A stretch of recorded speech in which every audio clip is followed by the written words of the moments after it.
29 സങ്കീർത്തനം 20, 21, 22 വാക്യങ്ങൾ. Psalms 89. ഞാൻ എന്റെ ദാസനായ ദാവീദിനെ കണ്ടെത്തി, എന്റെ വിശുദ്ധ തൈലം കൊണ്ട് അവനെ അഭിഷേകം ചെയ്തു.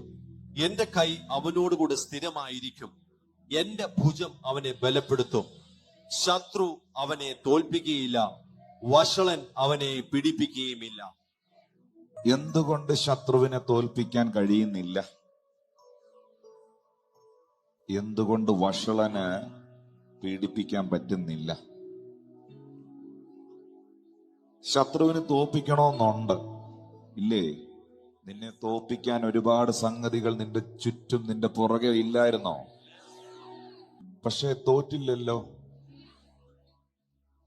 പലരും പീഡിപ്പിക്കാൻ നോക്കിയില്ലേ? മാനസിക പീഡനം, ചിന്തകളുടെ പീഡനം, ടെൻഷനുകൾ, ഭാരങ്ങൾ, ആങ്സൈറ്റി, വെപ്രാളം, ഇങ്ങനെ ഒത്തിരി ഒത്തിരി വിഷയങ്ങളിലൂടെ പോയില്ലേ? എന്നിട്ടൊന്നും പറ്റിയില്ലല്ലോ. എന്താ കാരണം? ദൈവം നിന്നെ കണ്ടതുകൊണ്ട്, അവൻ നിന്നെ അഭിഷേകം ചെയ്തതുകൊണ്ട്. ഈ 23 സങ്കീർത്തനം ദാവീദ് എഴുതുമ്പോ ദാവീദ് പറയുന്നുണ്ട്, ശത്രുക്കൾ കാണുക അവൻ എനിക്ക് വിരുന്നൊരുക്കുന്നു. ഞാൻ കഴിഞ്ഞ ദിവസം ഒരു പഴയ പാട്ട്, വെരി ഓൾഡ് സോങ്, ഞാൻ ഈ പാട്ട് ഇങ്ങനെ കേട്ടോണ്ട് പോകുമ്പോൾ ഈ ദാവീദിന്റെ ജീവിത ചരിത്രങ്ങളിലൂടെ ഞാൻ ഇങ്ങനെ സഞ്ചരിക്കുകയായിരുന്നു. ഒരു 10-15 മിനിറ്റ് എന്റെ മൈൻഡിൽ മുഴുവൻ ദാവീദായിരുന്നു. ആ സമയത്ത് കർത്താവ് എന്നോട് സംസാരിച്ചതായ ഒരു സന്ദേശമാണ് ഇന്ന് കൈമാറുന്നത്. ദാവീദ് എന്ന് പറയുന്ന ദൈവ മനുഷ്യന്റെ ലൈഫിൽ സർവശക്തനാകുന്ന ദൈവം താൻ ചെന്നെടുത്തൊക്കെയും തനിക്ക് ജയം നൽകി എന്ന് തിരുവചനത്തിൽ കാണുന്നു. ദാവീദ് എവിടൊക്കെ ചെന്നോ അവിടൊക്കെ ദാവീദിന് ദൈവം ജയം കൽപ്പിച്ചു. ഇന്നും ആ ദൈവം ജീവിക്കുന്നു, ഇന്നും ആ ദൈവം പ്രവർത്തിക്കുന്നു, ഇന്നും ദാവീദിന്റെ ദൈവം നമ്മുടെ നടുവിൽ ഉണ്ട്. ഇവിടെ പ്രധാനമായും ഞാൻ കണ്ട 2 കാര്യം. ഒന്ന്, ദാവീദിനെ ദൈവം കണ്ടെത്തി. 2, ദൈവം അവനെ അഭിഷേകം ചെയ്തു. ഞാൻ ആ വാക്യം അതിന്റെ ഒരു അർത്ഥം പറഞ്ഞിട്ട് ഞാനൊരു ഭാഗത്തിലോട്ട് വരികയാണ്. ദൈവം ഒരുവനെ കണ്ടിട്ടുണ്ടെങ്കിൽ, നിങ്ങൾ ആ വാക്യത്തിലേക്ക് നോക്കണം. ദൈവം ഒരുവനെ കണ്ടിട്ടുണ്ടെങ്കിൽ ദൈവം അവനെ അഭിഷേകം ചെയ്യുന്നു. ദൈവം ഒരുവനെ അഭിഷേകം ചെയ്തിട്ടുണ്ടെങ്കിൽ ദൈവത്തിന്റെ കൈ അവന്റെ കൂടെ സ്ഥിരമായിരിക്കുന്നു. ദൈവത്തിന്റെ കൈ ഒരുത്തന്റെ കൂടെ ഉണ്ടെങ്കിൽ ശത്രു അവനെ തോൽപ്പിക്കുകയില്ല, വഷളൻ അവനെ പീഡിപ്പിക്കുകയില്ല. ദൈവം നിങ്ങളെ കണ്ടിട്ടുണ്ടെങ്കിൽ, ദൈവം കണ്ടിരിക്കുന്നവനെ ദൈവം തന്റെ ആത്മാവിൽ നിറയ്ക്കുന്നു, ദൈവം അഭിഷേകം ചെയ്യുന്നു. ദൈവം ഒരുവനെ അഭിഷേകം ചെയ്തിട്ടുണ്ടെങ്കിൽ ദൈവത്തിന്റെ കൈ അവന്റെ കൂടെ എപ്പോഴും ഉണ്ടായിരിക്കും. ദൈവത്തിന്റെ കൈ കൂടെയുള്ള കാരണം കൊണ്ട് ശത്രുവിനെ തോൽപ്പിക്കാൻ കഴിയില്ല, വഷളനെ പീഡിപ്പിക്കാൻ കഴിയില്ല. അവന്റെ ഭുജം എപ്പോഴും ബലപ്പെട്ടിരിക്കും. Thank you, Jesus. For our short meditation, let's turn our attention to Psalm 89, 20, 21, 22. I have found David my servant. With my sacred oil I have anointed him. My hand will sustain him. Surely my arm will strengthen him. The enemy will not get the better of him.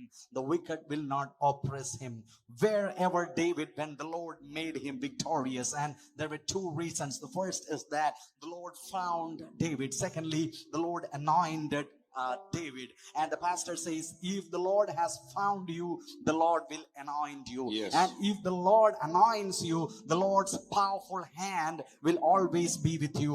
And if the Lord's powerful hand is with you, no enemy will ever prosper against you. This is the message today.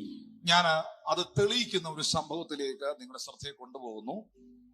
1 ശമൂവേലിന്റെ പ്രവചന പുസ്തകം 30-ാമത്തെ അധ്യായം. 30-ാമത്തെ അധ്യായം അതിന്റെ 4-ാമത്തെ വാക്യത്തിൽ എഴുതിയിരിക്കുന്നു, അപ്പോൾ ദാവീദും കൂടെയുള്ള ജനവും കരയുവാൻ ബലമില്ലാതാകുവോളം ഉറക്കെ കരഞ്ഞു.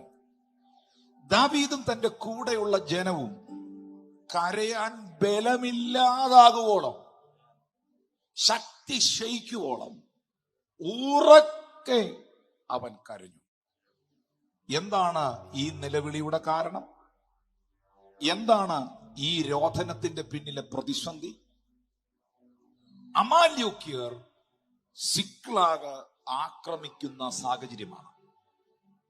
അമാല്യോക്യർ സിക്ലാഹിനെ ആക്രമിച്ചുകൊണ്ട്, സിക്ലാഹിനെ ജയിച്ചുകൊണ്ട് ഒരിക്കലും ഇനി ആ പട്ടണത്തെ വീണ്ടെടുക്കാൻ കഴിയാത്ത നിലകളിൽ 30-ാമത്തെ അധ്യായം 1-ാമത്തെ വാക്യം പറയുന്നു, അതിനെ തീ വെച്ച് ചുട്ടുകളഞ്ഞു. എന്തിനാണ് അവർ തീ വെച്ചത്? തീ വെച്ചത് ഉന്മൂലനാശം ചെയ്യാൻ. ഇനി ഒരിക്കലും അങ്ങനൊരു പട്ടണം ഉണ്ടാകരുത്. ദാവീദ് ഇസ്രായേലിന്റെ രാജാവായിരിക്കുമ്പോൾ, ദാവീദ് ദൈവപുരുഷനായി നിൽക്കുമ്പോൾ, ദാവീദ് ആ പട്ടണത്തിന്റെ അധിപതിയായി നിൽക്കുമ്പോൾ, ദാവീദിന്റെ പട്ടണത്തെ ഇതാ അമാല്യോക്യർ വന്ന് കീഴ്പ്പെടുത്തി സകലതും ജയിച്ച് അതിനെ തീ വെച്ച് ചുട്ടുകളഞ്ഞു. 4-ാമത്തെ വാക്യത്തിൽ തിരുവെടുത്ത് പറയുന്നു, അപ്പോൾ ദാവീദും കൂടെയുള്ള ജനവും കരയാൻ ബലമില്ലാതാകുവോളം കരഞ്ഞു. കാരണം ഭാര്യമാരെയും പുത്രിപുത്രന്മാരെയും അടിമകളായി അവർ കൊണ്ടുപോയി. എന്റെ ഭാഷയിൽ പറഞ്ഞാൽ സകലതും നഷ്ടപ്പെട്ടിരിക്കുകയാണ്, സകലതും കയ്യിൽ നിന്ന് പോയിരിക്കുകയാണ്. ഈ പ്രാർത്ഥനാ മനുഷ്യന്റെ, ഈ ദൈവ മനുഷ്യന്റെ ജീവിതത്തിൽ വലിയ ഒരു പ്രതിസന്ധിയെ താൻ ഫേസ് ചെയ്യുകയാണ്. ജീവിതത്തിന്റെ ഏതെങ്കിലും മേഖലകളിൽ ഏതെങ്കിലും പ്രതിസന്ധികളെ അഭിമുഖീകരിക്കുന്നവരുണ്ടോ? ഏതെങ്കിലും വിഷയങ്ങളെ ഫേസ് ചെയ്യുന്നവരുണ്ടോ? അൺഎക്സ്പെക്റ്റഡ് ആയി ദാവീദ് ഒരിക്കലും അമാല്യോക്യർ സിക്ലാഗ് തീ വെച്ച് നശിപ്പിക്കുമെന്നോ ചുട്ട് കരിക്കുമെന്നോ ഇല്ലാതെയാക്കുമെന്നോ ആ പട്ടണത്തിലെ സഹോദരിമാരെ പിടിച്ചോണ്ട് പോകുമെന്നോ കുട്ടികളെ അടിമയാക്കുമെന്നോ ഈ നെവർ എക്സ്പെക്ട്. അവൻ ഒരിക്കലും അത് പ്രതീക്ഷിച്ചതല്ല. പ്രിയ ദൈവമക്കളോട് പരിശുദ്ധാത്മാവ് പ്രവചനാത്മാവിൽ പറയുന്ന ഒരു സത്യം, നീ പ്രതീക്ഷിക്കാത്ത പ്രതിസന്ധികളിലൂടെ ഇന്ന് പകൽ നീ കടന്നു പോകുന്നെങ്കിൽ, നീ പ്രതീക്ഷിക്കാത്ത ചില നഷ്ടങ്ങൾ നിന്റെ ജീവിതത്തിൽ സംഭവിച്ചെങ്കിൽ, നീ പ്രതീക്ഷിക്കാത്ത ചില മനോഭാരങ്ങൾ നീ അനുഭവിച്ചു കൊണ്ടിരിക്കുന്നെങ്കിൽ, സ്വർഗത്തിലെ ദൈവം നിനക്ക് നഷ്ടപ്പെട്ടതിനെ വീണ്ടുകൊള്ളുന്ന ഈ പ്ലാറ്റ്ഫോമിൽ ഞാൻ നിന്നപ്പോൾ ഞാൻ കേട്ടൊരു ശബ്ദമുണ്ട്, നഷ്ടപ്പെട്ട ശത്രു കൊണ്ടുപോയ പ്രാർത്ഥനാ ജീവിതത്തെ, പലരുടെയും പ്രാർത്ഥനാ ജീവിതത്തെ പരിശുദ്ധാത്മാവ് തിരികെ കൊണ്ടുവരികയാണ്. ദൈവത്തോടുള്ള ആഴമേറിയ ബന്ധങ്ങളെ പരിശുദ്ധാത്മാവ് റിസ്റ്റോർ ചെയ്യുകയാണ്. ഇനി അങ്ങോട്ടുള്ള ചില ആഴ്ചകൾ, അങ്ങോട്ടുള്ള ചില മാസങ്ങൾ, അങ്ങോട്ടുള്ള ദിനങ്ങൾ നിനക്ക് ദൈവ സാന്നിധ്യത്തിൽ നിന്ന് മാറാൻ കഴിയാത്തതുപോലെ, നിനക്ക് കർത്താവിന്റെ സാന്നിധ്യത്തിൽ നിന്ന് അകലാൻ കഴിയാത്തതുപോലെ, എന്തോ നിന്നെ വലിച്ചടിപ്പിക്കുന്നത് പോലെ സ്വർഗത്തിലെ ദൈവം അവന്റെ സാന്നിധ്യത്തിനകത്തും അവന്റെ കൃപയ്ക്കകത്തും അവന്റെ അഭിഷേകത്തിനകത്തും നിന്നെ മറയ്ക്കുന്ന ദിനങ്ങളാക്കുന്നു. ഇത് വിശ്വസിക്കുന്നവർക്കായി ഞാൻ ദൈവത്തിന് സ്തോത്രം ചെയ്യുന്നു. നിങ്ങൾക്ക് സമ്മതിക്കാൻ കഴിയുമോ? നിങ്ങൾക്ക് പറയാൻ കഴിയുമോ? ശത്രു സിക്ലാഗ് കത്തിച്ചതുപോലെ, ദാവീദിന്റെ പട്ടണത്തെ തകർത്തതുപോലെ ശത്രു തകർത്തെറിഞ്ഞ എന്റെ പ്രാർത്ഥനാ ജീവിതത്തെ, ശത്രു തകർത്തെറിഞ്ഞ എന്റെ കുടുംബ ജീവിതത്തെ, ശത്രു തകർത്തെറിഞ്ഞ എന്റെ തലമുറകളെ, ശത്രു തകർത്തെറിഞ്ഞ എന്റെ നന്മകളെ, ശത്രു തകർത്തെറിഞ്ഞ എന്റെ ആരോഗ്യത്തെ, ശത്രു തകർത്തെറിഞ്ഞ എന്റെ സാമ്പത്തികത്തെ ഇന്ന് പകൽ വീണ്ടുകൊള്ളുന്ന, എവിടെയോ ചോർന്നു പോയ അഭിഷേകത്തെ പരിശുദ്ധാത്മാവ് തിരിച്ചു പിടിക്കുന്ന മണിക്കൂറുകളാക്കി ഈ മണിക്കൂറുകളെ മാറ്റുകയാണ്. ദാവീദും കൂടെയുള്ള ജനവും കരയാൻ ബലമില്ലാതാകുവോളം അവർ ദൈവസന്നിധിയിൽ ഉറക്കെ കരഞ്ഞു. തമ്പുരാന്റെ സന്നിധിയിൽ ഉറക്കെ കരയുന്ന എത്ര പേരുണ്ട്? ദാവീദിന്റെ ഭാര്യമാരെയും 5-ാം വാക്യത്തിൽ വായിക്കുന്നു, ദാവീദിന്റെ ഭാര്യമാരെയും പിടിച്ചുകൊണ്ടുപോയി. 6-ാമത്തെ വാക്യം ബൈബിൾ പറയുന്നു, ദാവീദ് വലിയ കഷ്ടത്തിലായി. ദാവീദ് വലിയ കഷ്ടത്തിലായി. അവൻ വലിയ പ്രതിസന്ധിയിലായി, പ്രതീക്ഷിക്കാത്ത പ്രഷറിലായി. അൺഎക്സ്പെക്ടഡ് വിൻഡ്, പ്രതീക്ഷിക്കാത്ത കൊടുങ്കാറ്റുകൾ. ദാവീദിനെ സംബന്ധിച്ച് അതൊരു അൺഎക്സ്പെക്ടഡ് വിൻഡ് ആയിരുന്നു. ദാവീദ് ഒരിക്കലും പ്രതീക്ഷിച്ചില്ല സിക്ലാഗ് ആക്രമിക്കപ്പെടുമെന്നോ, അത് ശത്രു കത്തിച്ചു കളയുമെന്നോ, അമാലിയൊക്കെ കയറി വന്ന് അറ്റാക്ക് ചെയ്യുമെന്നോ ഈ മനുഷ്യൻ ഒരിക്കലും പ്രതീക്ഷിച്ചതല്ല. നമ്മുടെ ജീവിതത്തിൽ പ്രതീക്ഷിക്കാത്ത പ്രതിസന്ധികൾ കയറി വരുമ്പോഴാണ് നമ്മുടെ കരച്ചിലിന്റെ ഡെപ്ത് കൂടുന്നത്. നമ്മൾ പ്രതീക്ഷിച്ച ഒരു വിഷയം ആണ് നമ്മുടെ ജീവിതത്തിൽ സംഭവിച്ചതെങ്കിൽ, ഒരു പ്രതീക്ഷിച്ച രോഗം, പ്രതീക്ഷിച്ച മരണം, പ്രതീക്ഷിച്ച പ്രതിസന്ധി, പ്രതീക്ഷിച്ച നഷ്ടം ആണ് നാം സംഭവിച്ചതെങ്കിൽ നമ്മുടെ കരച്ചിലിന് അത്രയും ഡെപ്തേ കാണും, നമ്മൾ അത്രയും വിഷമിക്കുള്ളൂ. പക്ഷെ പ്രതീക്ഷിക്കാത്തത് സംഭവിച്ചത് കൊണ്ടാണ് ബലമില്ലാതാകുവോളം കരഞ്ഞ് കരഞ്ഞ് ബോധം കെട്ടുപോകുന്നത് പോലെ ദാവീദും കൂടെയുള്ളവരും കരഞ്ഞ് കരഞ്ഞ് ബലമില്ലാതാകുവോളം കരഞ്ഞു, കുഴഞ്ഞുപോയി, അതുപോലെ കരഞ്ഞു. അത്ര വലിയ കഷ്ടതയിലൂടെ അവർ കടന്നുപോയി. പക്ഷെ എന്നെ ഞെട്ടിച്ചത്, എന്നെ അത്ഭുതപ്പെടുത്തിയത് അടുത്ത വാക്കാണ്. ജനത്തിന്റെ ഓരോരുത്തന്റെ ഹൃദയം താന്റെ പുത്രന്മാരെ പുത്രിമാരെ കുറിച്ച് വ്യസനിച്ചിരിക്കുന്നത് കൊണ്ട് അവനെ കല്ലെറിയണമെന്ന് പറഞ്ഞു. കൂടെ നിന്നവരും ദാവീദിനെതിരായി. കാരണം ഇവന്റെ കൂടെ നിന്നത് കൊണ്ടാണ്, ദാവീദിന്റെ ഒപ്പം നിന്നത് കൊണ്ടാണ് ഈ പ്രതിസന്ധി മുഴുവൻ നമുക്കുണ്ടായത്. കാരണം ദാവീദിന്റെ ഒപ്പം നിന്നവരുടെ എല്ലാ ഭാര്യമാരെയും മക്കളെയും പിടിച്ചുകൊണ്ടുപോയി. ഇത് ദാവീദിനോടുള്ള ദേഷ്യമാണ്, ഇത് ദാവീദിനോടുള്ള എതിർപ്പാണ്, ഇത് ദൈവ പ്രവൃത്തികളോടുള്ള വിരോധമാണ്, ഇത് മനഃപൂർവ്വമാണ്. ഇന്ന് ദൈവത്തിന്റെ അഭിഷിക്തൻ എന്ന നിലയിൽ അധികാരത്തോടെ ഞാനൊരു വാക്ക് പറയുകയാണ്. നിന്നെ മനഃപൂർവമായി വിഷമിപ്പിക്കാവുന്ന സകല സാഹചര്യങ്ങളെയും വ്യക്തികളെയും തമ്പുരാ ഒതുക്കാൻ പോവാ. ദാവീദിന്റെ കൂടെ നിന്ന് അനുഗ്രഹിക്കപ്പെട്ടവർ, ദാവീദിന്റെ ഒപ്പം നിന്ന് അനുഗ്രഹീതരായവർ, ദാവീദിന്റെ ഒപ്പം നിന്ന് രക്ഷപ്പെട്ടവർ, ദാവീദിന്റെ ഒപ്പം നിന്ന് ദൈവകൃപയിൽ നിറഞ്ഞവർ, ജീവിതത്തിൽ ഒരു അൺഎക്സ്പെക്റ്റഡ് ആയിട്ടുള്ള ഒരു കാറ്റടിച്ചപ്പോൾ, അവർ പ്രതീക്ഷിക്കാത്തൊരു പ്രതിസന്ധി അവർക്ക് നേരെ വന്നപ്പോൾ, അവരുടെ ചിന്തകൾക്കപ്പുറമായ ഒരു പ്രതികൂലത്തിലൂടെ അവർ കടന്നുപോയപ്പോൾ, ഇതെല്ലാം ഇവന്റെ കുഴപ്പം കൊണ്ടാണ് എന്ന നിലയിൽ മുഴുവൻ ആൾക്കാരും, ഒരു ദേശം പുള്ളിക്കെതിരായി, ഒരു കൂട്ടം പുള്ളിക്കെതിരായി, തന്നെ ആശ്വസിപ്പിക്കേണ്ട ഭാര്യ കൂടില്ല, അവരെ പിടിച്ചോണ്ട് പോയി, എല്ലാം എതിരായി. സത്യം പറഞ്ഞാൽ ഈ മനുഷ്യൻ ഒറ്റയ്ക്കായി, ഒറ്റപ്പെട്ടു. ഞാൻ ഇന്ന് പ്രസംഗിക്കുന്നത് ഒരു കേവലം പ്രസംഗമല്ല. ദൈവം എന്നെ കൊണ്ട് പ്രവചിപ്പിക്കുക എന്ന് എനിക്കറിയാം. ഈ എന്റെ ആത്മാവിൽ എനിക്കതറിയാം. എന്നെ കൊണ്ട് പ്രവചിപ്പിക്കുകയാണ്. മുഴുവൻ സാഹചര്യങ്ങളും നിനക്കെതിരായി, നിന്നെ സപ്പോർട്ട് ചെയ്യാൻ നിന്റെ വീട്ടിൽ ആരുമില്ല, നിന്നെ അനുകൂലിക്കാൻ നിന്റെ കൂടെ ആരുമില്ല, നിന്നെ താങ്ങാൻ നിനക്ക് ആരുമില്ല, ഒരാശ്വാസ വാക്ക് പറയാൻ പോലും ആരുമില്ല. നീ ഈ നിലകളിൽ ഒറ്റപ്പെട്ട് നിന്ന് അലറിക്കരയുന്ന വ്യക്തിയാണെങ്കിൽ നീ ദാവീദിനെ ഒന്ന് ശ്രദ്ധിക്കേണ്ടത് ആവശ്യമാണ്.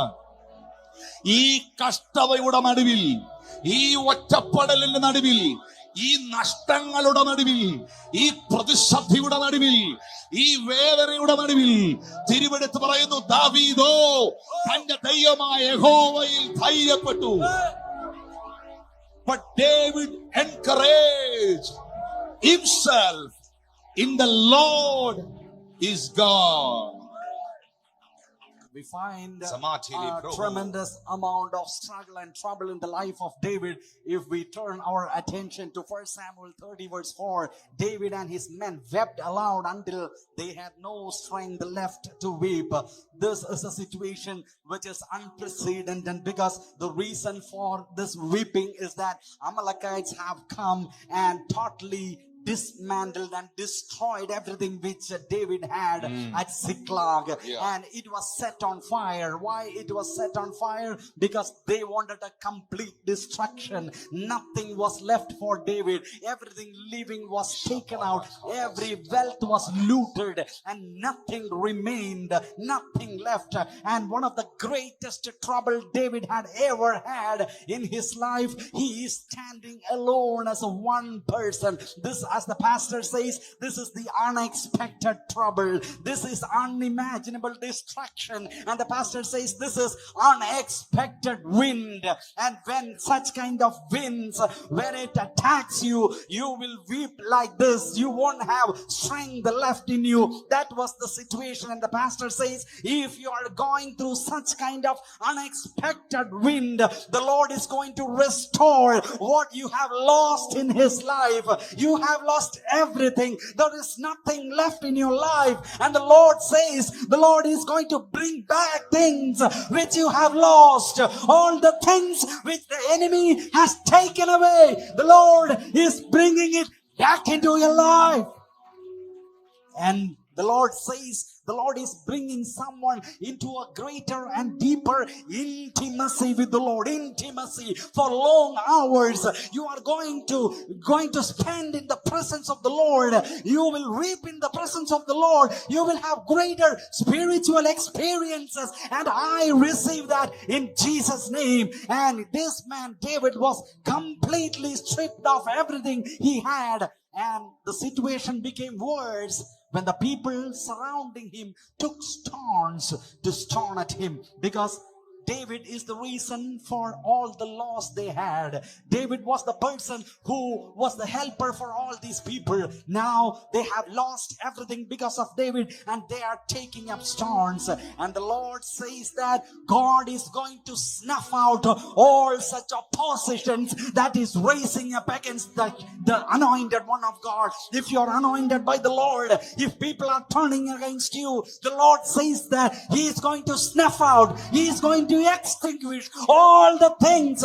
which are against you. The Lord is going to stop the opposition. Amen. But David strengthened himself Amen. in the Lord his God. But David encouraged himself in the Lord his God. ദാവീദ് തന്നെ താൻ തന്റെ ദൈവമായ യഹോവയിൽ ബലപ്പെട്ടു.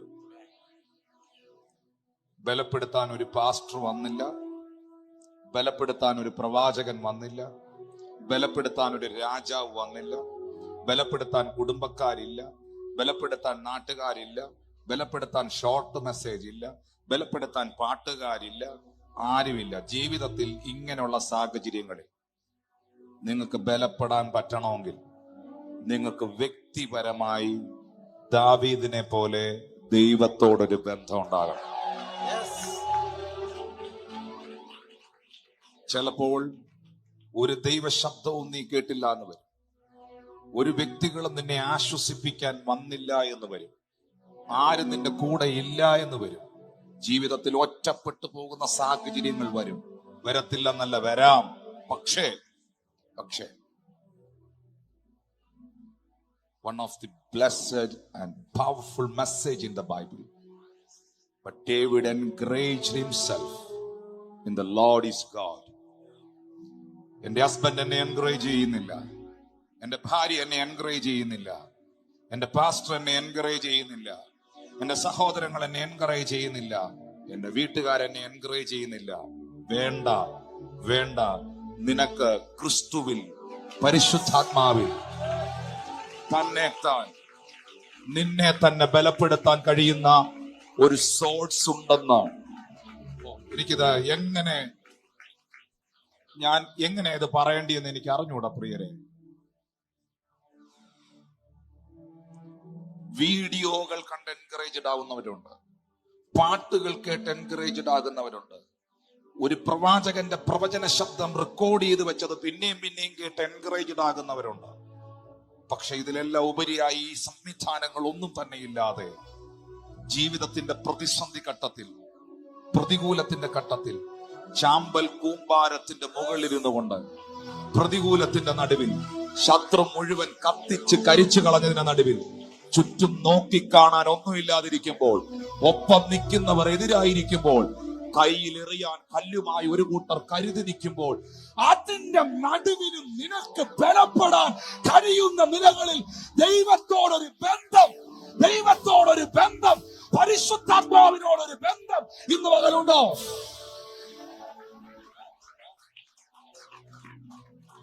ഉണ്ടോ?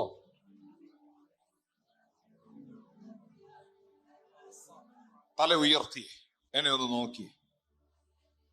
ഈ ബന്ധമുണ്ടോ? ഞാൻ ഈ സ്റ്റേജിൽ വന്നപ്പം മുതൽ നിങ്ങളോട് ചോദിക്കണമെന്ന് എനിക്ക് തോന്നിയ ഒരു ചോദ്യം ഞാൻ മറന്നുപോയെങ്കിലും പിന്നെയും പരിശുദ്ധാത്മാവിനെ ഓർമ്മിപ്പിച്ചതുകൊണ്ട് ഞാൻ ചോദിക്കുകയാണ്. How is your prayer life? നിങ്ങളുടെ പ്രാർത്ഥനാ ജീവിതം എങ്ങനെയുണ്ട്? ഞാൻ പേഴ്സണലി ചോദിക്കുക, ഞാൻ കണ്ണെ നോക്കി ചോദിക്കുക. നഷ്ടങ്ങളുടെ നടുവിൽ ചാമ്പൽ കൂമ്പാരത്തിന്റെ മുകളിൽ സകലതും നഷ്ടപ്പെട്ടിരിക്കുന്ന ഒരു മനുഷ്യൻ, ഭാര്യയില്ല, മക്കളില്ല, രാജ്യമില്ല, സാമ്രാജ്യമില്ല, പിന്നെ തോളോടൊപ്പം തോള് ചേർന്ന് ഒട്ടിയുരുമി നടന്ന കുറെ എണ്ണം സെക്കൻഡുകൾ കൊണ്ട് അങ്ങ് എതിരായി. അവരും എറിയാൻ കയ്യിൽ കല്ലുമെടുത്ത് നിൽക്കുക.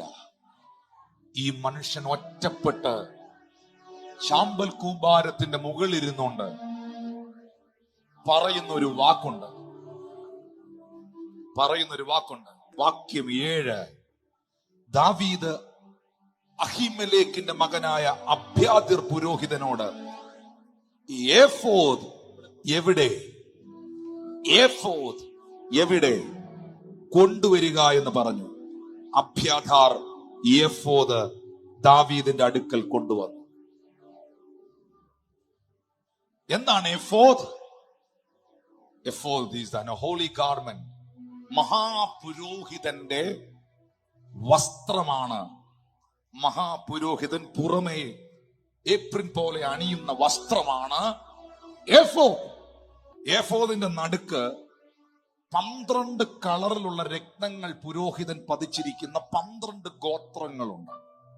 പുരോഹിതൻ ധരിക്കുന്ന എഫോദിന്റെ നടുക്ക് നെഞ്ചോട് ചേർന്നുള്ള ഭാഗത്ത് 12 ഗോത്രങ്ങൾക്ക് അടയാളമായി 12 രത്നങ്ങൾ 12 കളറിൽ പതിപ്പിച്ചിട്ടുണ്ട്. ഇവിടെ ദാവീദ് അന്വേഷിക്കുന്നത് തന്റെ ഹോളി ഗാർമെന്റ്സ് ആണ്. Where is എഫോദ്? എഫോദ് എവിടെ? വാളെവിടെയെന്നല്ല, തോക്കെവിടെയെന്നല്ല, എന്റെ സൈന്യം എവിടെയെന്നല്ല, എന്റെ സർവസന്നാഹങ്ങൾ എവിടെയെന്നല്ല, ഹോളി ഗാർമെന്റ് എവിടെ, എഫോദ് എവിടെ? ഞാൻ എന്റെ ഭാഷയിൽ എനിക്ക് തന്ന വെളിപ്പാടിൽ ഞാനത് കണക്ട് ചെയ്യാണ്. എന്റെ പ്രയർ കാർപ്പറ്റ് എവിടെ?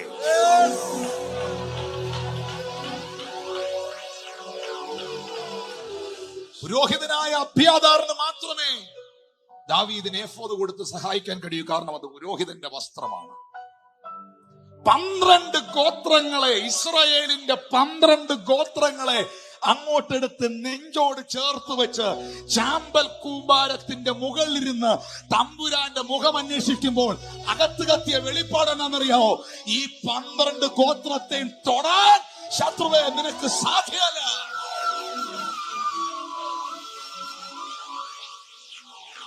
ഇന്ന് ആരോടൊക്കെയോ പരിശുദ്ധാത്മ പ്രവചിക്കുന്നു. നിന്റെ പ്രാർത്ഥന കാർപ്പറ്റിനകത്ത് നിന്റെ മക്കളുടെ പടം എടുത്തു വെച്ച് നീ പ്രാർത്ഥിക്കുന്നില്ലേ? ആരുടെയൊക്കെയോ ഫോട്ടോ വെച്ച് നീ പ്രാർത്ഥിക്കുന്നില്ലേ? ഏതൊക്കെയോ പ്രമാണങ്ങൾ വെച്ച് നീ പ്രാർത്ഥിക്കുന്നില്ലേ? ഏതൊക്കെയോ എഴുതി വെച്ച പ്രാർത്ഥനാ വിഷയങ്ങൾ കൈവച്ച് പ്രാർത്ഥിക്കുന്നില്ലേ? അതിന്റെ മുകളിലേക്ക് ഇന്ന് പകൽ ദൈവത്തിന്റെ കരം വെളിപ്പെട്ടു വരികയാണ്.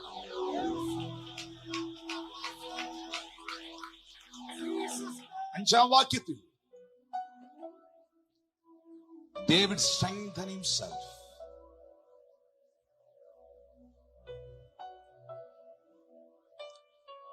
David encouraged himself because he had the personal relationship and the personal connection with Yahweh Almighty.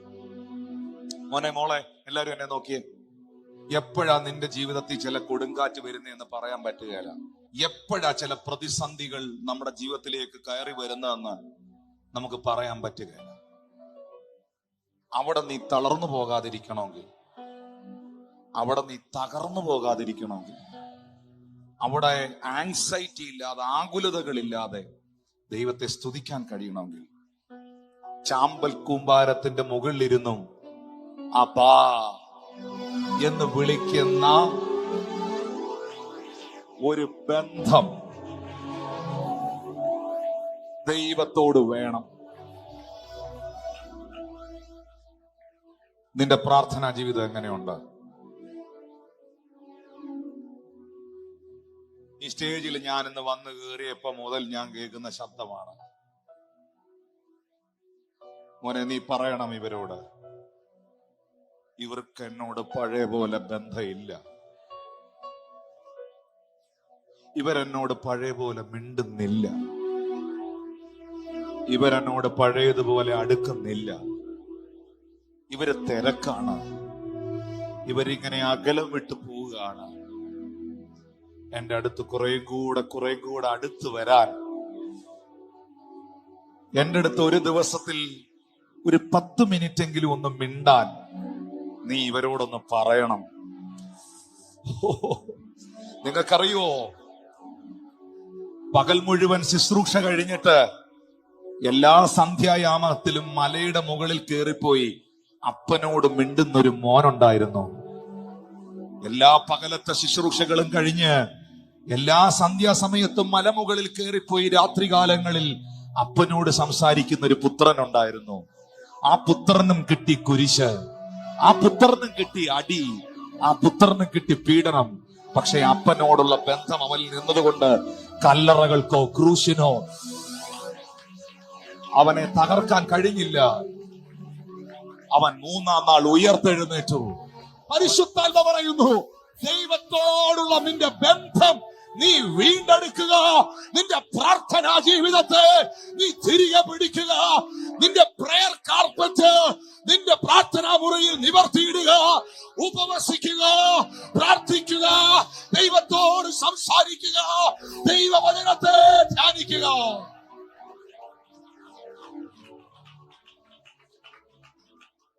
David is in one of the greatest troubles he ever had in his life. Everything is gone, nothing left, and the one and the only thing which he did in such kind of a tremendous situation is that we find in verse 6.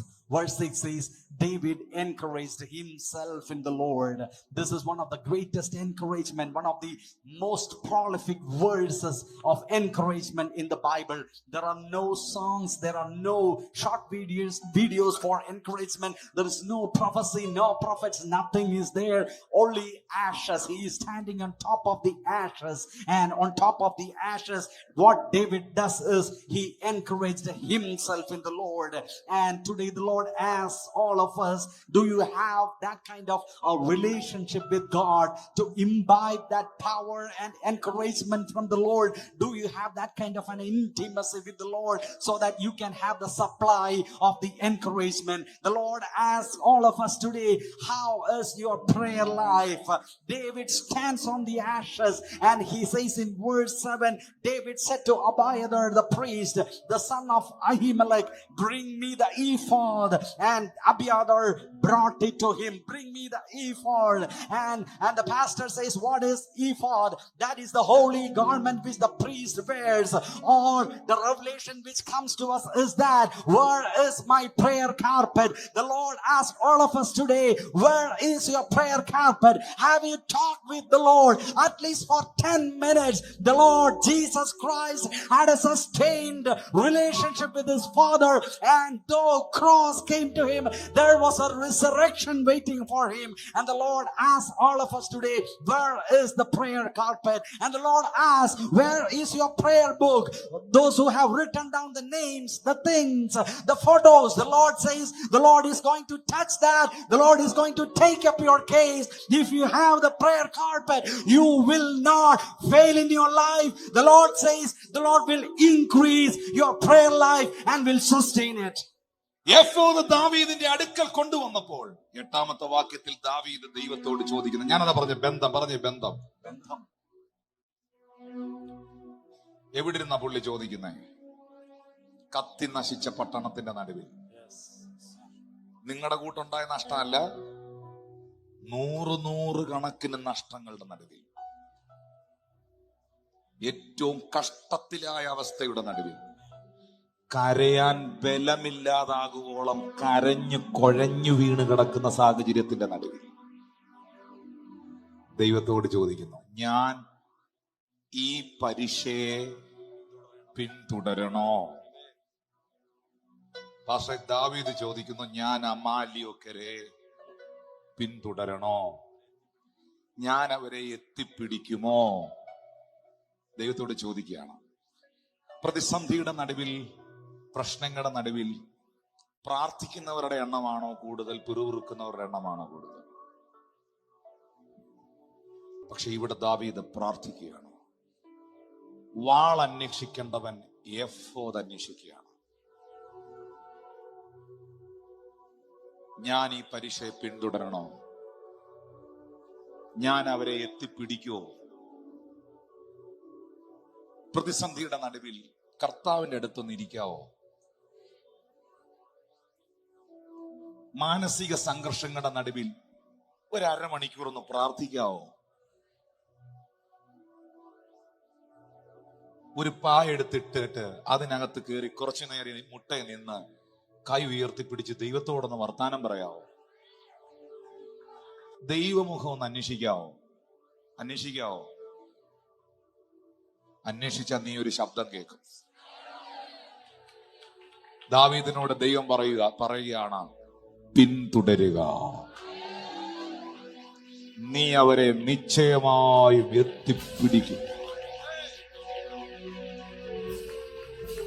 നീ സകലവും വീണ്ടും കൊള്ളും.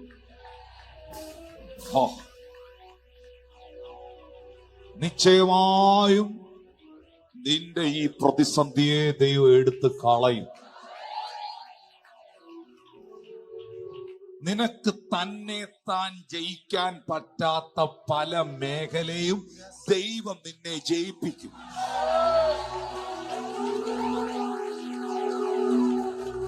I release this prophetic word here, Lord.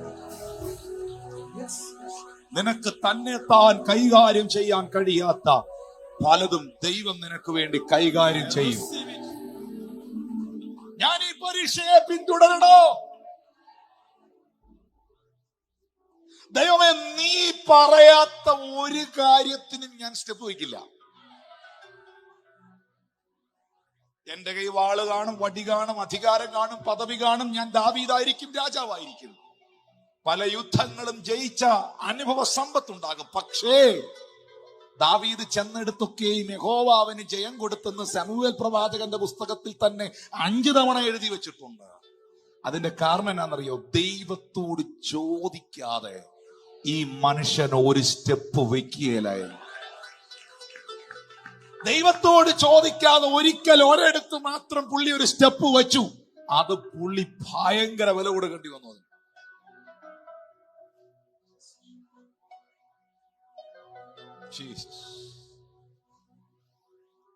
നീ അവരെ എത്തിപ്പിടിക്കും, നീ സകലതും വീണ്ടും ഉള്ളൂ എന്ന് പറഞ്ഞു. പ്രോമിസ് കിട്ടി, പറഞ്ഞ് വാഗ്ദത്തം കിട്ടി, പറഞ്ഞ് പ്രാർത്ഥിക്കുന്നവർക്ക് ദൈവം മറുപടി കൊടുക്കും. ദൈവത്തിന്റെ ഇടപെടിയിൽ പത്മോസ് ദ്വീപിലും ഉണ്ടാകും. ദൈവത്തിന്റെ ഇടപെടിയിൽ ചാമ്പൽ കൂമ്പാരങ്ങളുടെ മധ്യേ ഉണ്ടാകും. ദൈവത്തിന്റെ ഇടപെടിയിൽ കാരാഗ്രഹത്തിലും ഉണ്ടാകും. ദൈവത്തിന്റെ ഇടപെടിയിൽ കർമ്മേലിലും ഉണ്ടാകും. ദൈവത്തിന്റെ ഇടപെടിയിൽ തീച്ചൂളയുടെ നടുവിലും ഉണ്ടാകും. ദൈവത്തിന്റെ ഇടപെടിയിൽ സിംഹക്കുഴിയിലും ഉണ്ടാകും. ദൈവത്തിന് ഏതു സാഹചര്യത്തിലും നിന്നോട് സംസാരിക്കാൻ കഴിയും.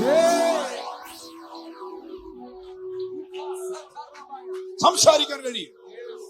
വാഗ്ദത്തം കിട്ടി. 11-ാമത്തെ വാക്യത്തിലേക്ക് വരുമ്പോൾ രംഗം മാറി. അവർ വയലിൽ വെച്ചൊരു മിസ്രയീമിനെ കണ്ടു. അവന്റെ അടുക്കൽ ചെന്ന് അവൻ അപ്പം കൊടുത്തു. അവൻ തിന്നു. അവൻ കുടിക്കാൻ വെള്ളം കൊടുത്തു. ദാവീദ് അവനോട് ചോദിക്കുകയാണ് 13-ാം വാക്യത്തിൽ, നീ ആരുടെ ആളാണ്? നീ എവിടുത്തുകാരനാണ്?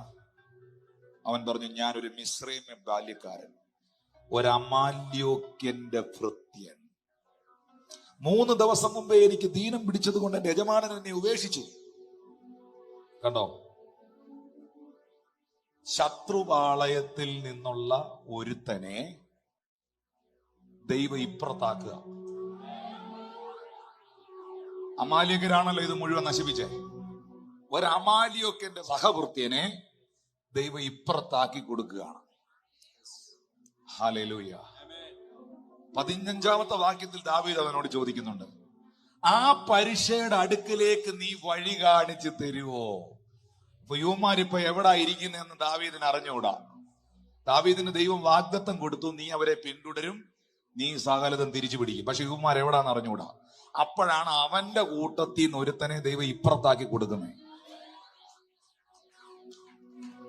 ദാവീദ് അവനോട് ചോദിക്കുന്നു, ഇപ്പൊ അവന്മാർ എവിടെ ഉണ്ട്? ദൈവത്തിന്റെ ഒരു വാഗ്ദത്തം നിന്റെ മേളിൽ വീണാൽ തമ്പുരാൻ ഏത് റൂട്ടും പിടിക്കും. അവൻ പറയുകയാണ്, നീ എന്നെ കൊല്ലുകയോ എന്റെ യജമാനന്റെ കയ്യിൽ ഏൽപ്പിക്കുകയോ ചെയ്യത്തില്ലെന്ന് ദൈവനാമത്തിൽ എന്നോട് സത്യം ചെയ്താൽ ആ പരിശയുടെ അടുക്കിലേക്കുള്ള വഴി ഞാൻ കാണിച്ചു തരാം. അപ്പുറത്ത് നിന്ന് നിന്നെ പണിയുന്നവനെ ഇപ്പുറത്താക്കുന്ന ദൈവം. ഞാൻ ഇങ്ങനെ ഒരു പ്രവചനം പറയാ, സകലതും തിരിയാൻ പോവാ. സകലതും തിരിയാൻ പോവാ. നിനക്ക് വിരോധമായി നിൽക്കുന്ന സകലതും തിരിയാൻ പോവാ. ദാവീദ് അവരെ സന്ധ്യ മുതൽ 17-ാമത്തെ വാക്യത്തിൽ ദാവീദ് അവരെ സന്ധ്യ മുതൽ പിറ്റേന്നാൾ വൈകുന്നേരം വരെ സംഗ്രഹിച്ചു. സന്ധ്യക്ക് കേറിയ കയറ്റവിളി. അമാല്യോക്യന്റെ പാളയത്തിലകത്തോട്ട് സന്ധ്യക്ക് ഒരു കയറ്റം കയറി. പിറ്റേ ദിവസം വൈകുന്നേരം വരെ നിന്ന് യുദ്ധം ചെയ്തു. ഈ ബലം എവിടുന്ന് കിട്ടി പുള്ളിക്ക്? കരഞ്ഞു കുഴഞ്ഞ് ക്ഷീണിച്ച് ബലമില്ലാതായവനല്ലേ. ഇന്ന് സന്ധ്യക്ക് യുദ്ധം ചെയ്യാൻ കയറിയവൻ പിറ്റേ ദിവസം വൈകിട്ട് വരെ നിന്നടിച്ചു. ഈ ബലം എവിടുന്ന് കിട്ടി?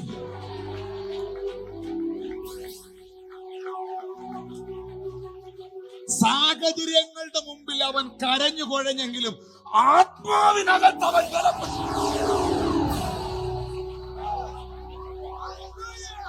നിന്റെ ആത്മാവിന്റെ ബലമാ ബലം. നിന്റെ ആത്മാവിന്റെ ശക്തിയാ ശക്തി. പ്രാർത്ഥനാ ജീവിതം വീണ്ടും കൊള്ളണം. അമാലിയക്കിനെ കണ്ടോണ്ടോ? സിക്ലാഹ് കത്തിച്ച് നശിച്ചതുണ്ടോ? നഷ്ടം കണ്ടോണ്ടോ? ജോലി കിട്ടാത്തതുണ്ടോ?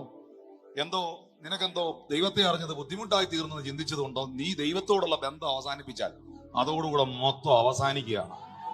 പക്ഷെ ഈ സാഹചര്യത്തിലും നീ പ്രാർത്ഥനയിൽ തിരിച്ചു കയറി വരണം.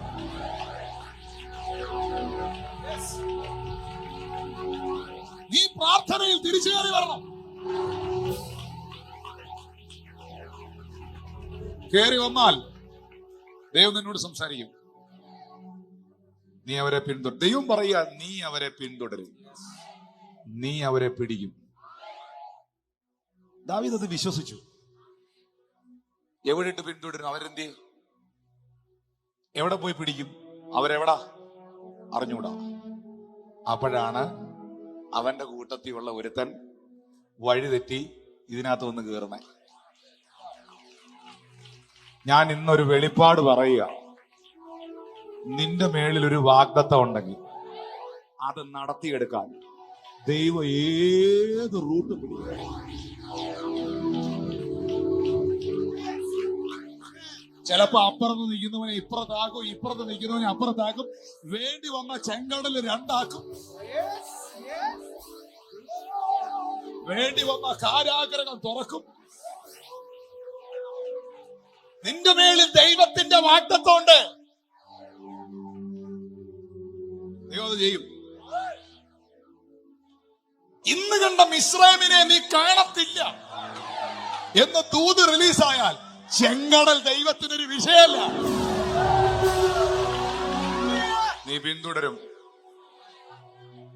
നീ അവരെ പിടിക്കും. കാരണം ചാമ്പൽ കൂമ്പാരത്തിന്റെ മുകളിലിരുന്ന് ദൈവം എന്തെന്ന് ചോദിച്ചവനല്ല നീ, ഏഫോദ് അന്വേഷിച്ചവനാണ് നീ. ദൈവമുഖം അന്വേഷിച്ചവരുണ്ടോ? ദൈവമുഖത്ത് നോക്കിയവരുണ്ടോ? സാഹചര്യം തമ്പുരാന് വിഷയമല്ലോ.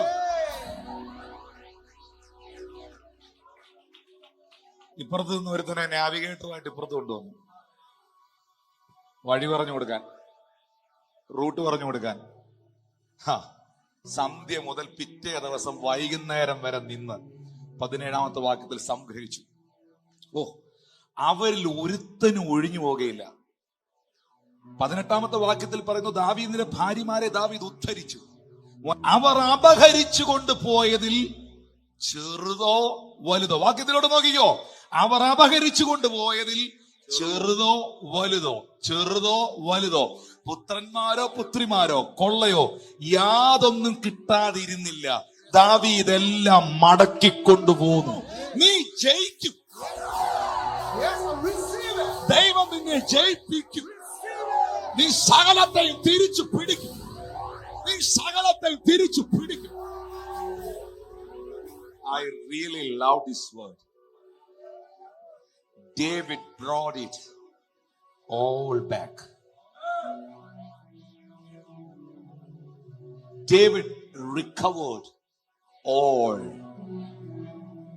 David recovered all. പിശാദേ, നീ കൊണ്ടുപോയ ചെറുതും നീ കൊണ്ടുപോയ വലുതും. പറ, ചെറുതാകട്ടെ വലുതാകട്ടെ, ഇന്ന് മുഴുവനും തിരിച്ചു പിടിക്കുക.